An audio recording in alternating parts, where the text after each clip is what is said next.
Tanggalin ang inggit, maging masaya para sa iba. Ako po si Father Fiel Pareha at ito po ang ating segment, ang Daily Devotion, na kung saan tayo po ay magdarasal, magbabasa at magninilay kasama ng salita ng Diyos sa buong taon. Manalangin tayo. Sa ngalan ng Ama, ng Anak at ng Espiritu Santo. Amen. Halina, banal na Espiritu, iwanagan mo ang aming puso at isip nang maunawaan at may sa buhay namin ang iyong salita. Amen.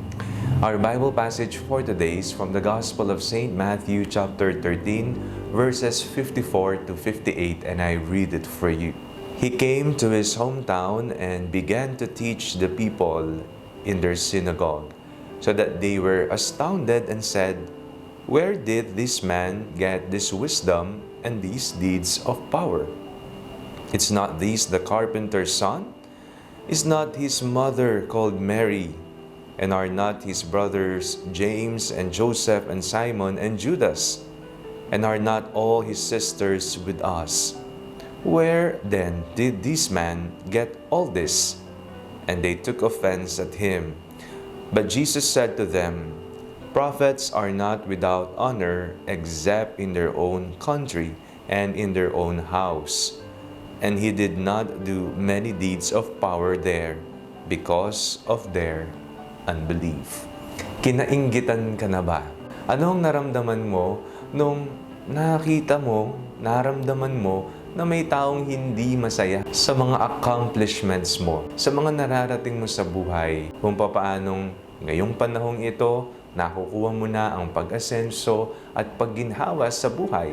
O kaya naman ikaw ay nanalo, ikaw ay nagtagumpay sa trabaho man yan, o kaya sa pinagpapaguran mong board exam, pag-aaral, at kung ano paman. O naramdaman mo na bang ikaw ang taong naiinggit? Bakit ka naiinggit? At saan nagmumula ito? Sabi nga nila, maging masaya sa nararating ng iba. Pumalakpak ka. Sana nakikita natin ng Panginoon na nagtatrabaho sa buhay ng iba. Huwag tayong mainggit. Sa ating pong binasang Ebanghelyo, umuwi ang Panginoon at nangaral sa sinagoga. At nagulat ang mga tao. Hindi ba yan ang anak ng karpintero? Hindi ba yan ang anak ni Maria at ang mga kapatid ay kasakasama lang natin? At nagwika ang Panginoong Jesucristo, walang propeta ang taus-pusong tinatanggap sa kanyang sariling bayan. Maging masaya tayo sa bawat isa, lalong-lalo na kung nakikita nating buhay na buhay ang Panginoon sa kanilang buhay. Kapag sila ay pinagpapala ng Diyos, matuto tayong maghintay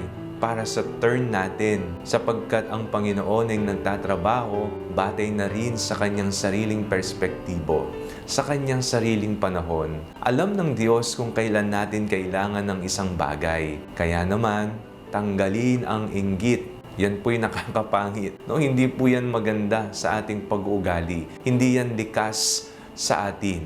Tayo ginawa ng Panginoon mabuti, napakabuti. Kaya walang puwang ang inggit sa puso ng tagasunod ni Kristo. Tayo po'y maging masaya sapagkat tayong lahat ay hindi kinalilimutan ng Diyos at tayong lahat ay pinagpapala niya. Darating din ang panahon para sa iyong pag-asenso at paglago sa iyong buhay, sa tagumpay na iyong minimithi. Manalangin tayo.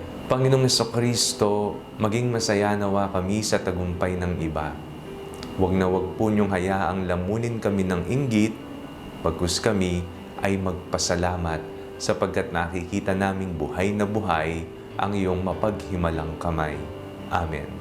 Sa ngalan ng Ama, ng Anak at ng Espiritu Santo. Amen. Huwag po ninyong kalimutang i-like ang video nito. Mag-comment po kayo and share it with your family and friends. Ang Panalangin Bago Matulog ay may sariling Facebook page na po. Huwag niyo pong kakalimutang mag-like at mag-follow dito, and do not forget to subscribe to our YouTube channel. I-click niyo lamang po ang link na nasa description ng video ito, o kaya naman po just search Father Fiel Pareha. God bless you po.